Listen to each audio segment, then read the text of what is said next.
আমি বাংলায় গান গাই, আমি বাংলার গান গাই, আমি আমার আমিকে চিরদিন এই বাংলায় খুঁজে পাই, আমি বাংলায় গান গাই।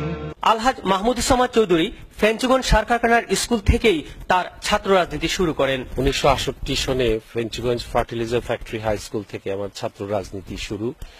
আমার মনে আছে আমাদের এক্স এমপি আশরাফ আলী ভাই এবং তিনি আমাদের ছাত্রলীগের কমিটি এনজিএফএফ হাই স্কুলে গঠন করেন। 1970 সনে আইয়ুব বিরোধী আন্দোলন ছিল, সেই আইয়ুব বিরোধী আন্দোলনে আমার বড় ধরনের ভূমিকা ছিল ছাত্র নেতা হিসাবে। পরবর্তীতে মহান মুক্তিযুদ্ধ আসলো। মুক্তিযুদ্ধের সময় আমি বাংলাদেশি থেকে আমি অনেক সাহায্য সহযোগিতা করেছি আমাদের মুক্তিযোদ্ধাদের।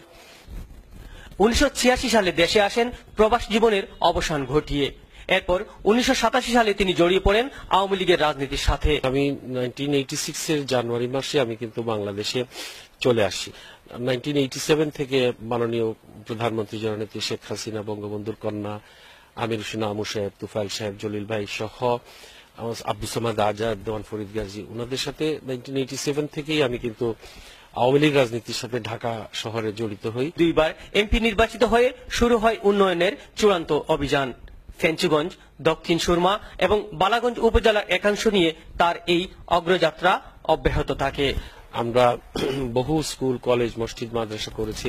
আপনারা জানেন, অনেকে জানেন না, বৃহস্পতি রাত, শুক্র দিন এবং শনিবার দিন আমি প্রায় 3 দিন 3 রাত আমি আমার নির্বাচনী এলাকায় প্রতি সপ্তাহে আমি এখানে আসি এবং আমার প্রত্যেক রাতের ভিজিটার হলো 1000 থেকে 2500, 3000 ভিজিটার এবং প্রত্যেকটা মানুষ কিন্তু আমার সাথে দেখা করে যায়।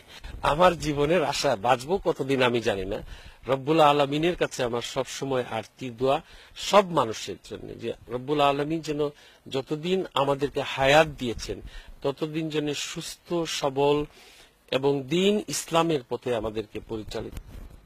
জীবনের শেষ সময় পর্যন্ত কাজ করে যেতে চান এই রাজনীতিবিদ। বাংলায় আমার জীবনানন্দ, বাংলা প্রাণের সুর, আমি একবার দেখি, বারবার দেখি, দেখি বাংলার মুখ।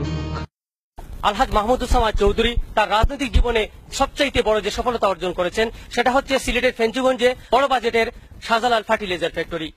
প্রধানমন্ত্রী শেখ হাসিনার ব্যক্তিগত ইচ্ছা এবং সাধনায় মাহমুদুজ্জামান চৌধুরীর নেতৃত্বে এই কারখানা এখানে প্রতিষ্ঠা হচ্ছে। আশা করা হচ্ছে 2015 সালের কোনো এক সময় প্রধানমন্ত্রী শেখ হাসিনা এই এলাকায় এসে এই কারখানাটি উদ্বোধন করবেন। শাহ মুজিবুর রহমান যখন, এটিএন বাংলা, সিলেট।